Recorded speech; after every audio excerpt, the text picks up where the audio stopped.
Hi Hasnites, and welcome back for another week of elementary Renaissance science. Last week we started talking about pollination, how one plant reproduces to another plant, and the animals such as bees, butterflies, bats, wind or rain that are capable of doing that.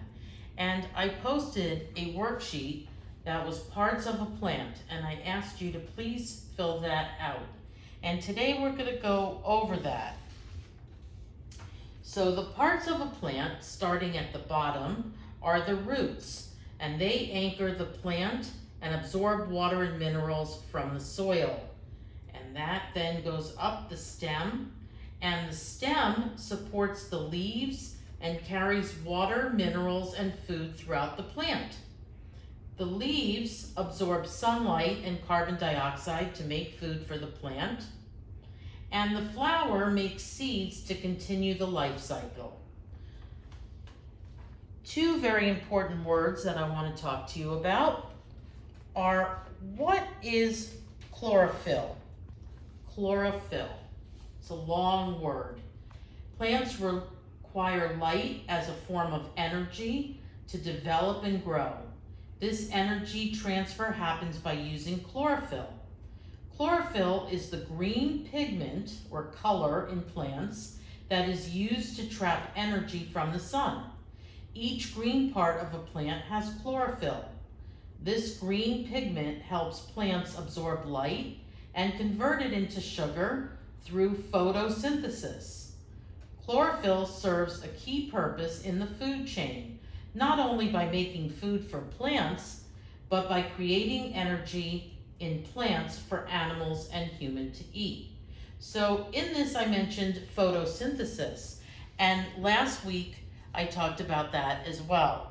So I'd like to talk to you now about what is photosynthesis.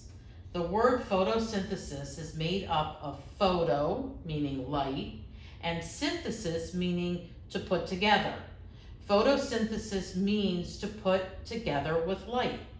Photosynthesis is a process by which green plants use energy from the sun to transform water, carbon dioxide, and minerals into oxygen. Photosynthesis gives us most of the oxygen we need in order to breathe. We, in turn, exhale carbon dioxide that is needed by plants. And this is a little bit bigger of how that works. Photosynthesis, energy from the sun to the plant, carbon dioxide, chlorophyll, which is the green coloring, oxygen is released, glucose or sugar is formed, and water is absorbed by the roots. So this is the process of photosynthesis. Okay, pollination. Pollination must occur in order for flowering plants to reproduce. Pollen grains can be transferred by wind, water, bees, butterflies, other insects, birds, and bats.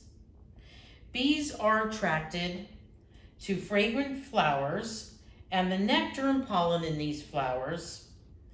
The bee stops at a flower to suck the nectar, and the pollen grains get stuck to the bee's body. When the bee moves to another flower, the pollen grains are transferred from the first flower to the second flower. The second flower is then pollinated. Bees are one of the best pollinators, and they pollinate a variety of fruits, vegetables, and flowers. And some of the common products that we eat that they pollinate include tomatoes, onions, blueberries, cherries, pears, sunflowers, pumpkins, broccoli, carrots, squash, cucumbers, lettuce, potatoes, oranges, lemons, limes, mustard seed, vanilla, sugar, almonds, watermelon, and apples. And you can see there are many, many things that bees pollinate. So today I'm going to show you how to make a bee, and we're going to talk about the bee life cycle.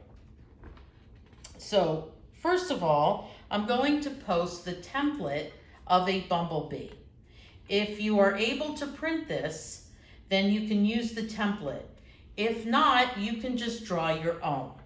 So the materials you will need are a yellow, black, and white construction paper, a black marker or crayons or colored pencils, scissors, the bee template, which I'm attaching, and the life cycle cards, which I'm also going to attach.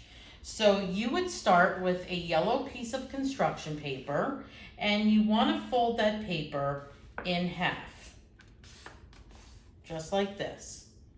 And then you would lay your bee template over that folded paper, okay?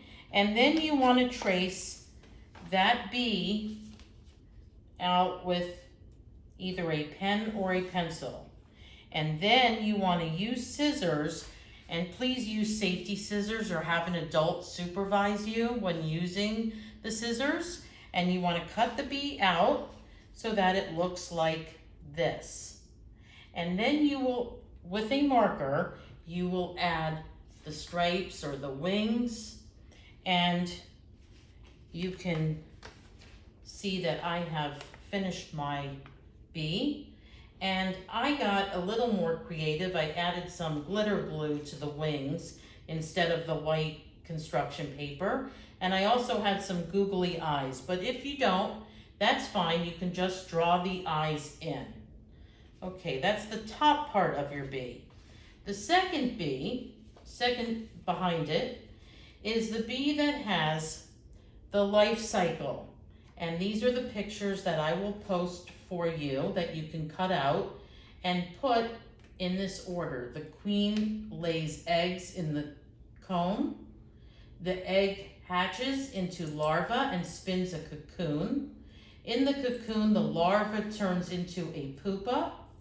The bee completes its metamorphosis and leaves the comb. The worker bee pollinates crops. And you will cut out a piece of black construction paper, and then you will make an accordion once you glue your piece so that you're doing it like this. And you will anchor this piece on to the back part of your bee using some glue. And then you will fold each one up like that after you paste the rest of them on, okay? So that it looks like this when it's folded up and the bee hides it. Then on the back part of your bee, you want to write, "I think bees are important because," and then make a few lines and tell me why you think bees are important. I wrote, "Bees are responsible for pollination, which makes new plants, flowers, fruits, and vegetables." But you can write what you want there. Have fun.